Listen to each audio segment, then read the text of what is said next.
SPSC aspirants. मैं हूं मुकद्दस अब्बासी और आज हम स्टार्ट करने वाले हैं chapter 19 that is P block elements. P block element third A से लेकर एट्थ ए ग्रुप तक जितने भी एलिमेंट्स के ग्रुप्स आ रहे हैं वो सारे पी ब्लॉक में शामिल हैं। उनको हम पी ब्लॉक एलिमेंट्स क्यों कह रहे हैं? क्योंकि लास्ट इलेक्ट्रॉन पी ऑर्बिटल में पी सबशेल में एंटर हो रहा है। तो P1 से फिलिंग स्टार्ट होगी P6 तक। 30 एलिमेंट्स टोटल हैं जिसमें से 10 metal, 20 non metal, 9 gases, 1 liquid and 20 solids हैं। ग्रुप ट्रेंड्स पर आए तो इस तरीके से मैंने बहुत ही आसान वर्डिंग में लिख लिया है। जैसे इलेक्ट्रोनेगेटिविटी है टॉप टू बॉटम डिक्रीज कर रही है, लेफ्ट टू राइट इंक्रीज कर रही है। तो आप इसमें से देखकर याद कर लें। याद रखें थर्ड ए ग्रुप का कोई रेगुलर ट्रेंड नहीं होगा, ठीक, ये एक्सेप्शंस पर होगा।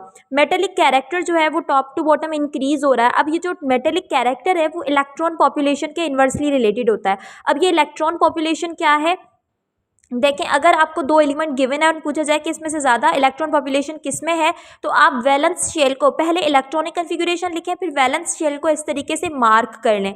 फिर देखें कि उस शेल में टोटल इलेक्ट्रॉन्स आते कितने हैं। आप 2n² का फॉर्मूला लगाओगे, जैसे इसका सेकंड शेल है, तो अकॉर्डिंग टू दिस फॉर्मूला इसमें टोटल 8 इलेक्ट्रॉन्स आ सकते हैं। और हैं कितने? 2 + 1 3 इलेक्ट्रॉन्स हैं, तो 8 के मुकाबले 3। और एल्यूमिनियम में देखें तो वैलेंस शेल थर्ड शेल है और थर्ड शेल के 2n² का फॉर्मूला अप्लाई करोगे तो 18 इलेक्ट्रॉन आ सकते हैं। लेकिन आ कितने रहे इसमें? 2 + 1 3। तो आप देखें 8 के मुकाबले 3 इलेक्ट्रॉन्स और 18 के मुकाबले 3 इलेक्ट्रॉन्स में ज़्यादा पॉपुलेशन किसकी हुई? बोरॉन की हुई, ठीक। और ये लीस्ट पॉपुलेटेड हुआ, तो पॉपुलेशन जिसकी कम होगी उसका मेटेलिक कैरेक्टर ज़्यादा होगा। ये पॉइंट समझना है यहाँ पर। बॉइलिंग और मेल्टिंग पॉइंट थर्ड ए में कोई भी रेगुलर ट्रेंड नहीं है। फोर्थ ए में टॉप टू बॉटम डिक्रीज हो रही है क्योंकि बॉन्ड स्ट्रेंथ डिक्रीज हो रही है। फिफ्थ ए से लेकर एट्थ ए तक top to bottom melting and boiling point increase हो रही है, यानी इसके उलट इंक्रीज हो रही है क्योंकि स्ट्रक्चर जो है वो गैस से सॉलिड में आ रही है। यानी टॉप पे गैसेज होंगी तो जैसे जैसे नीचे आएंगे लिक्विड फिर सॉलिड में कन्वर्ट होना स्टार्ट हो जाएंगी और इस वजह से इंटरमोलिकुलर फोर्सेज भी इंक्रीज हो रही हैं।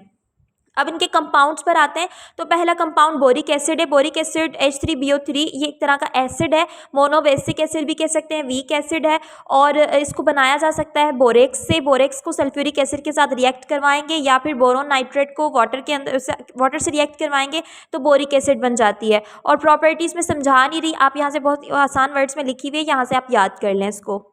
बोरिक एसिड को अगर 100 सेंटीग्रेड पर हीट किया जाए तो मेटाबोरिक एसिड बनती है और मेटाबोरिक एसिड को फर्दर 140 सेंटीग्रेड पर हीट करने से एक और वाटर मॉलिक्यूल रिमूव होगा और पायरोबोरिक एसिड बनेगी। पायरोबोरिक एसिड को जब हम 240 सेंटीग्रेड पर हीट करेंगे तो एक और वाटर मॉलिक्यूल रिमूव होता है, बोरिक ऑक्साइड बनता है। तो ये कुछ रिएक्शंस हैं, आप इसमें से फॉर्मूलाज वगैरह याद कर लीजिएगा।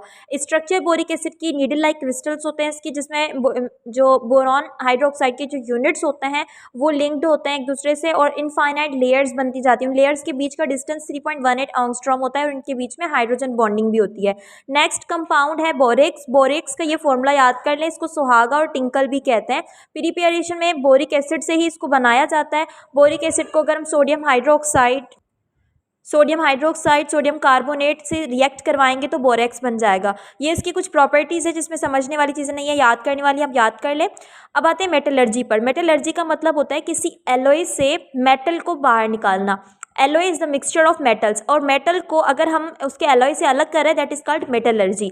अब एल्यूमिनियम की मेटलर्जी पढ़ते हैं पहले। एल्यूमिनियम के बहुत सारे ओर्स हैं, आप बुक में उसके कंपाउंड्स के नाम और सामने उनके फॉर्मूलाज लिखे हुए हैं। मैं भी वो फॉर्मूलाज लास्ट में प्रोवाइड करूँगी जितने भी इनऑर्गेनिक में फॉर्मूलाज आ रहे हैं। अब आप यहाँ से देखें कि एल्यूमिनियम को जो इसका चीफ ओर है दैट इज़ बॉक्साइट, वहाँ से इस एल्यूमिनियम को लिया जाता है। बॉक्साइट जो है वो इम्प्योर होता है, तो पहले इसकी प्योरिफिकेशन की जाती है, फिर इसकी इलेक्ट्रोलाइसिस करके एल्यूमिनियम जो है ली जाएगी। अब बॉक्साइट की प्योरिफिकेशन डिपेंड करती है कि इसमें इम्प्योरिटी कौन सी है। अगर इम्प्योरिटी आयरन ऑक्साइड और सिलिका की है तो हाल्स मेथड यूज़ होता है और हाल्स मेथड के लिए बॉक्साइट को ट्रीट किया जाता है सोडियम कार्बोनेट से। अगर इम्प्योरिटी में सिर्फ आयरन ऑक्साइड है तो फिर बेयर्स मेथड यूज़ होता है, उसमें जो बॉक्साइड होगा उसको सोडियम हाइड्रोक्साइड के साथ ट्रीट किया जाएगा। और अगर इम्प्योरिटी सिलिका की है तो फिर एल्यूमिना को बॉक्साइट को कार्बन और नाइट्रोजन के करंट की मौजूदगी में कार्बन के साथ रिएक्ट करवाया जाएगा। तो दिस मेथड इज कॉल्ड सरपेक्स मेथड। अब इन तीनों में से कोई एक मेथड अप्लाई करके पहले बॉक्साइट की प्योरिफिकेशन होगी, फिर बॉक्साइट की इलेक्ट्रोलाइसिस से हम एल्यूमिनियम को ऑब्टेन कर लेंगे। एल्यूमिना की इलेक्ट्रोलाइसिस में जो टैंक यूज़ होगा उसमें कैथोड कार्बन की लाइनिंग होगी और एनोड जो है कार्बन की रोड्स हैंग हुई हुई होती हैं, वो एनोड के तौर पे वर्क कर रही होती हैं। इलेक्ट्रोलाइट विल बी एल्यूमिना, जिसमें क्रायोलाइट और फ्लोर्सपर भी ऐड किए जाएंगे। क्रायोलाइट जो है इसलिए ऐड करते हैं क्योंकि मेल्टिंग पॉइंट को लोअर करता है, और फ्लोर्सपर इसलिए क्योंकि फ्लूइडिटी ऑफ मेल्ट को इंक्रीज़ करेगा। और जैसे ही इलेक्ट्रिसिटी पास की जाएगी तो एल्यूमिनियम कैथोड पर ऑब्टेन्ड होगा। अब ये जो यहाँ पर इलेक्ट्रोलाइसिस से एल्यूमिनियम मिलता है वो भी प्योर होता है, लेकिन इसकी फर्दर प्योरिफिकेशन रिफाइनिंग के थ्रू हो जाती है bye hoops electrolytic method.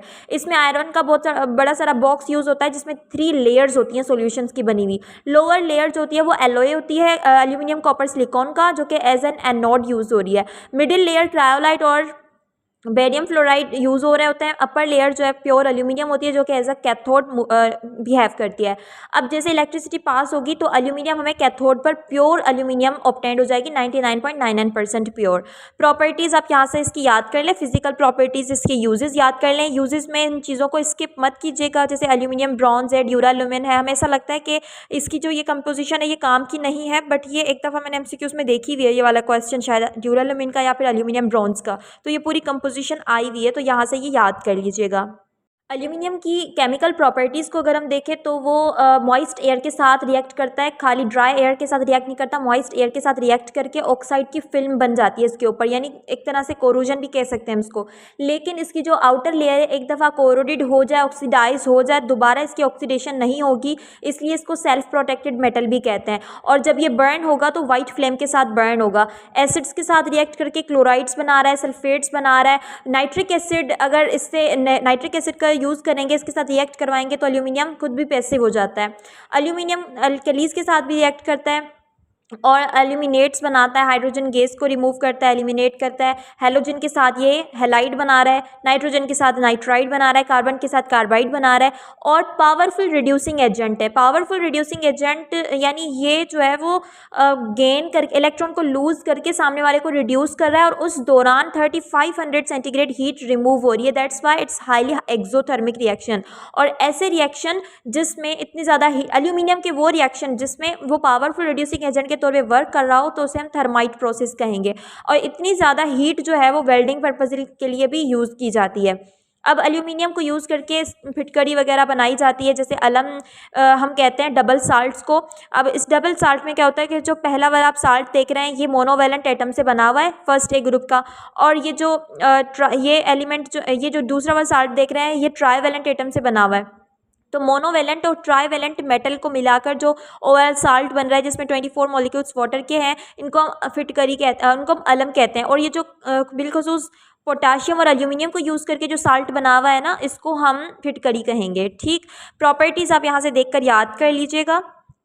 Topic is allotropy. Allotropy means एक एलिमेंट का मोर देन वन फॉर्म में एग्जिस्ट करना, इसको पहले भी डिस्कस कर चुके हैं। एलोट्रॉपी में जितने भी एलोट्रॉप्स होते हैं, एलोट्रॉप्स यानी जो उनकी फॉर्म्स है उस एलिमेंट की, उसको हम एलोट्रॉप्स या एलोट्रॉपिक मॉडिफिकेशन कह रहे हैं। इनकी केमिकल प्रॉपर्टीज सिमिलर होंगी, जबकि फिजिकल प्रॉपर्टीज इनकी डिफरेंट होती हैं। अब ये जो एलोट्रॉप्स होते हैं क्रिस्टलाइन फॉर्म में भी मिलते हैं, एमॉर्फस फॉर्म में भी मिलते हैं। ये इसकी सॉरी हम कार्बन की बात करें तो कार्बन जो है उसकी 2 एलोट्रॉपिक मॉडिफिकेशंस हैं, क्रिस्टलाइन फॉर्म में भी है और एमॉर्फस फॉर्म में भी है। क्रिस्टलाइन फॉर्म में डायमंड, ग्रेफाइट और बकी बॉल ये इसमें आ जाते हैं, और जो एमॉर्फस फॉर्म है उसमें चारकोल, कोल वगैरह आ जाते हैं। अब हम डायमंड की प्रॉपर्टीज़ को पढ़ते हैं। देखें आप इसको याद कर लें, बस फिजिकल केमिकल प्रॉपर्टीज़ कलर्स के अबाउट ही लिखा हुआ है। स्ट्रक्चर को देख लें एक दफ़ा कि इसमें स्ट्रक्चर टेट्राहेड्रल बनती है। हर कार्बन जो है वो 4 अदर कार्बन के साथ लिंक्ड होता है, और इस वजह से इसकी जो हाइब्रिडाइजेशन होगी वो sp3 होगी, क्योंकि 4 इलेक्ट्रॉन यूज़ हो रहे हैं सिग्मा बॉन्ड बनाने के लिए, कोई पाई बॉन्ड नहीं बन रहा। ग्रेफाइट पर आए तो ग्रेफाइट की स्ट्रक्चर देख लें। प्रॉपर्टीज़ तो आप यहाँ से याद कर लें, बाकी जो इसकी स्ट्रक्चर है वो बता रही है कि हर कार्बन जो है वो sp2 हाइब्रिडाइजेशन कर रहा है। दैट मीन्स कि 3 इलेक्ट्रॉन यूज़ हो रहे हैं, हाइब्रिडाइजेशन करके 3 इलेक्ट्रॉन जो है सिग्मा बॉन्ड बना रहे हैं। जो 4th इलेक्ट्रॉन है वो पाई बॉन्ड बना रहा है, और पाई बॉन्ड में इलेक्ट्रॉन जो होता है वो फ्री डिलोकलाइज्ड हो रहा होता है, इस वजह से वो इलेक्ट्रिसिटी को भी ग्रेफाइट कंडक्ट कर सकता है इसकी फ्री मूवमेंट की वजह से। एमॉर्फस फॉर्म में सिर्फ चारकोल, कोल आ जाते हैं, ये पाउडर्ड फॉर्म होती हैं। Next topic is lead pigments. Lead pigments में आप इन सब पिगमेंट्स के नाम और उनकी कंपोजिशन याद कर लें, जैसे क्रोम येलो पिगमेंट है तो उसके ये जो कलर देगा वो भी येलो देगा, और इसकी कंपोजिशन है lead chromate, that is PbCrO4। और उसके अलावा ना इसकी कंपोजिशन के साथ साथ ये भी याद कर लें कि जो वाइट लेड पिगमेंट होता है उसको चैम्बर प्रोसेस या फिर डस्ट प्रोसेस के थ्रू हम बना सकते हैं, और ये थोड़ा पॉइजनस होता है, टाइटेनियम डाइऑक्साइड से इसको रिप्लेस किया गया है आजकल। तो अब ये कंपोजिशन आपको याद करनी है और उनके कलर्स याद करने हैं। नाइट्रिक एसिड पर आए तो नाइट्रिक एसिड को ओस्टवर्ल्ड के प्रोसेस के थ्रू प्रिपेयर किया जाता है। ओस्टवर्ल्ड प्रोसेस में सबसे पहले स्टेप 1 होता है ऑक्सीडेशन ऑफ अमोनिया। अमोनिया की oxidation in the presence of platinum and 600 centigrade पर की जाएगी तो नाइट्रोजन मोनोऑक्साइड बनेगी। नाइट्रोजन मोनोऑक्साइड की फर्दर ऑक्सीडेशन से नाइट्रोजन डाइऑक्साइड बनेगी, और स्टेप 3 में इसको हाइड्रोलाइज करवाएंगे वाटर में, वाटर से रिएक्ट करवाएंगे तो नाइट्रिक एसिड बन जाती है, that is 68% pure. Physical properties याद करनी है, और याद रखें फ्यूमिंग नाइट्रिक एसिड हम किसको कहते हैं, जिसमें नाइट्रोजन के ऑक्साइड्स जो है वो डिसॉल्व हुए हुए हो तो उसको हम फ्यूमिंग नाइट्रिक एसिड कहते हैं।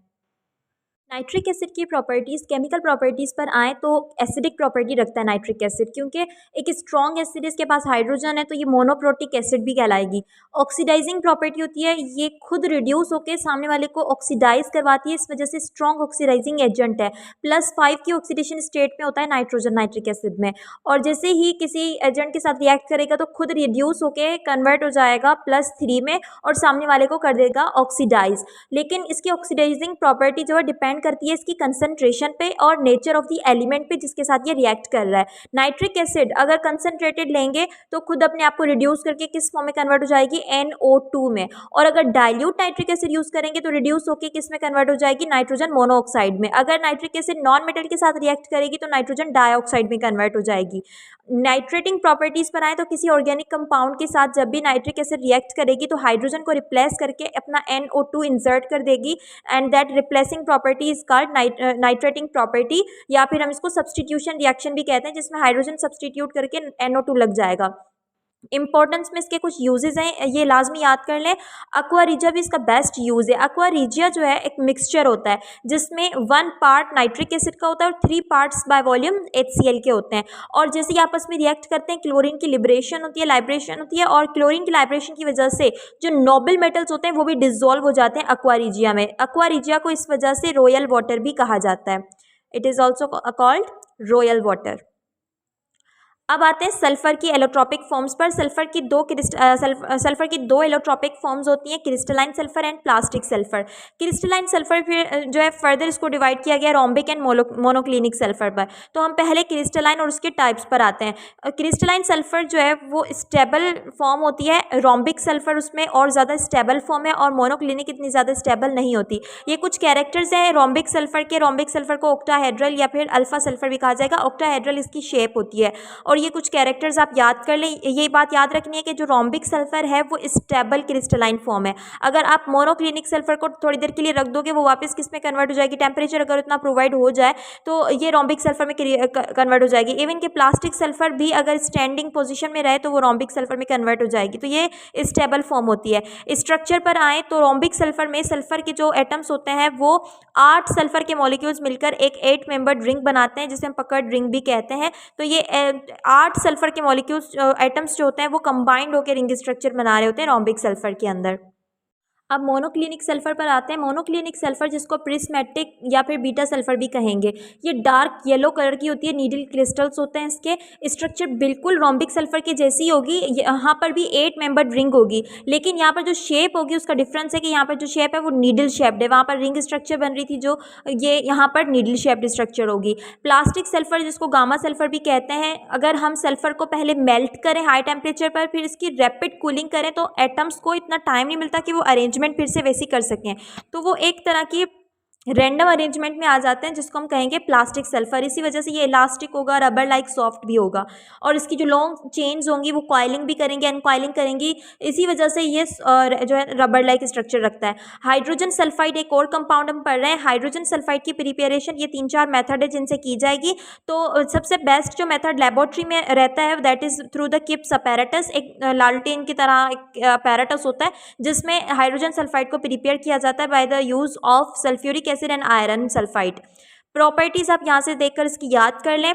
और ये पॉइंट इंपॉर्टेंट है कि H2S is a strong reducing agent. और स्ट्रक्चर में एक पॉइंट याद रख लें कि सबसे कम जो एंगल बनती है वो 92.2 एंगल बनती है H2S में। यानी एक दफ़ा सवाल आया हुआ है कि H2S और H2O में सबसे कम एंगल किसकी है, तो हमें वाटर की एंगल का याद होता है कि इसकी जो एंगल है टेट्राहेड्रल में होनी 109 चाहिए, लेकिन because of the presence of two lone pair इसकी एंगल जो होती है वो 104.5 हो जाती है। लेकिन हमारे जहन में यही होता है कि इसकी एंगल सबसे कम है, लेकिन एक्चुअली H2S की इससे भी कम एंगल होती है, दैट इज़ 92.2। तो ये पॉइंट याद रखना है आपको। King of compound that is sulphuric acid. पर सल्फ्यूरिक एसिड को कॉन्टैक्ट प्रोसेस के थ्रू बनाया जाता है। सबसे पहले स्टेप 1 में पायराइट बर्नर में इसको बर्न किया जाता है in the presence of oxygen, iron sulphide को। आयरन सल्फाइड की बर्निंग से सल्फर डाइऑक्साइड बनती है। अब इस मिक्सचर को पहले वॉश किया जाता है, ड्राई किया जाता है ताकि इसकी इंप्योरिटीज़ वगैरह रिमूव हो जाए। फिर सल्फर डाइऑक्साइड की ऑक्सीडेशन होती है इन द कॉन्टैक्ट टावर। ये जो स्टेप होता है ये बहुत ही इंपॉर्टेंट है। वैनेडियम पेंटाऑक्साइड इसके लिए कैटलिस्ट यूज़ हो रहा है, और इसका टेम्परेचर और जो प्रेशर है, ये कंडीशन आपको याद रखनी है, टेम्परेचर और प्रेशर कितना यूज़ हो रहा है। और ये देखें, ये प्रोसेस एक्सोथर्मिक है, इतनी हीट इसमें से एमिट हो जाती है, एवोल्व हो जाती है कि जो टावर में हीट की ज़रूरत होती है वो उसको बाहर से नहीं देनी पड़ती, इसी मेथड्स के थ्रू जो बन रही है वही सप्लाई हो जाती है। स्टेप 3 में जो सल्फर ट्राइऑक्साइड बनी है उसको सल्फ्यूरिक एसिड के साथ रिएक्ट करवा के ओलियम बनाया जाता है, और स्टेप 4 में ओलियम को फिर से हाइड्रोलाइज करके वाटर में डिसॉल्व करके सल्फ्यूरिक एसिड बनाई जाती है। कुछ फिजिकल प्रॉपर्टीज़ आप यहाँ से याद कर लें। फिर आते हैं केमिकल प्रॉपर्टीज़ पे। तो देखें, सल्फ्यूरिक एसिड एक एसिड है और स्ट्रॉन्ग एसिड है, इसमें 2 हाइड्रोजन है, इस वजह से इसको डायप्रोटिक एसिड कहेंगे। और ये ऑक्सीडाइजिंग एजेंट है, कि स्ट्रॉन्ग ऑक्सीडाइजिंग एजेंट है। इसकी ऑक्सीडाइजिंग प्रॉपर्टी डिपेंड करेगी एसिड की कंसंट्रेशन पे, मेटल की नेचर पे और टेम्परेचर पर भी। तो आप यहाँ से देख लीजिएगा कि कितने चीज़ें हैं, कितने एलिमेंट्स हैं, उनके साथ रिएक्ट करके सल्फर जो सल्फ्यूरिक एसिड है वो उनको रिड्यूस ऑक्सीडाइज कर रही है और खुद जो है वो रिड्यूस हो रही है। सल्फ्यूरिक एसिड हाइग्रोस्कोपिक नेचर होने की वजह से डिहाइड्रेटिंग प्रॉपर्टी भी रखता है, यानी ये वाटर को रिमूव कर सकता है, इस वजह से इसकी डिहाइड्रेटिंग प्रॉपर्टी भी होती है। और ऑर्गेनिक कंपाउंड से हाइड्रोजन को रिप्लेस करके अपना सल्फोनेट ग्रुप जो है वो वहाँ पर लग जाता है इसका, तो इसलिए सल्फोनेटिंग प्रॉपर्टी भी होती है। इंपॉर्टेंस में इसके कुछ यूजेस गिवन है वो आप याद कर लें। लास्ट में क्लोरीन के बारे में बताया गया कि क्लोरीन एक इलेक्ट्रोलाइटिक मेथड के थ्रू बना सकते हैं, नेल्सन सेल से भी बना सकते हैं, कैसनर कैलनर सेल से भी बना सकते हैं। कैसनर कैलनर सेल से हमने सोडियम हाइड्रोक्साइड बनाई थी, तो वहाँ पर क्लोरीन का डिस्कशन हो चुका। अब नेल्सन सेल में आप भी cathode U shaped perforated steel vessel होती है, एनोड कार्बन की रोड होती है, इलेक्ट्रोलाइट NaCl होता है। जैसे इलेक्ट्रिसिटी पास होगी तो क्लोरीन हमें एनोड पर ऑब्टेन होगा। फिजिकल प्रॉपर्टीज़ यहाँ से याद कर लें। केमिकल प्रॉपर्टीज़ में याद रखें कि नाइट्रोजन ऑक्सीजन कार्बन के साथ इसका रिएक्शन नहीं होता। बाकी ये ऑक्सीडेशन रिएक्शन करती है, एडिशन रिएक्शन करेगी, सब्सटीट्यूशन रिएक्शन करेगी, और ये रिएक्शन इसका जो है यूनिक सा है, that is auto oxidation reaction. Chlorine को जब वाटर में डिसॉल्व किया जाता है तो फिर ये रिड्यूस भी होती है और ऑक्सीडाइज भी होती है। आप देखें कि क्लोरीन ने अपने आप को यहाँ पर रिड्यूस किया हुआ है Cl-1 में, यानी क्लोरीन -1 में है, और ऑक्सीडाइज भी की हुई है, दैट इज +1 के ऑक्सीडेशन में भी ये है। तो इसकी ऑक्सीडाइज्ड और रिड्यूस्ड फॉर्म साइमल्टेनियसली एग्जिस्ट कर रही हैं, that process is called auto oxidation reduction reaction. और इसमें ये जो +1 में है ये अनस्टेबल फॉर्म में है, अनस्टेबल नेचर होने की वजह से फ़ौरन से ये खुद को ऑक्सीडाइज करेगी, और ये खुद को रिड्यूस करेगी, क्योंकि ये पॉजिटिव में है, ये नेगेटिव में आना चाहेगी तो सामने वाले को ये ऑक्सीडाइज करेगी, इसलिए तकरीबन ये कलर्ड कंपाउंड्स को ऑक्सीडाइज करके खुद रिड्यूस हो जाती है, और ये ब्लीचिंग का काम भी इसी वजह से कर रही होती है। इंपॉर्टेंस आप क्लोरीन की लाजमी याद कीजिएगा। अच्छा, अब याद रखें, यहाँ पर ये चैप्टर कंप्लीट हो जाता है। याद रखें कि इसमें याद करने वाली चीज़ें ज़्यादा हैं, तो आप बेहतर यह है कि ज़्यादा से ज़्यादा इसके MCQs सॉल्व करें, डोगर ब्रदर्स की बुक से, पाक MCQs से, और इंटरनेट पर जितने भी टेस्ट मौजूद है, जितना टाइम बचता है आप अपने MCQs को दें टाइम। इवन कि याद करने से भी बेहतर MCQs सॉल्व करना रहेगा। और अभी भी टाउन ऑफिसर और म्यूनसिपल ऑफिसर के जो टेस्ट आ रहे हैं वो पाक MCQs से ही आ रहे हैं, और पाक MCQs को बहुत ज़्यादा टच किया जाता है, तो आप वहाँ से MCQs की प्रैक्टिस करें। और भी इंटरनेट पर जितने भी MCQs अवेलेबल होते हैं आप वहाँ से 10 MCQs ही कर लें, लेकिन लाजमी करें। Thank you so much, take care.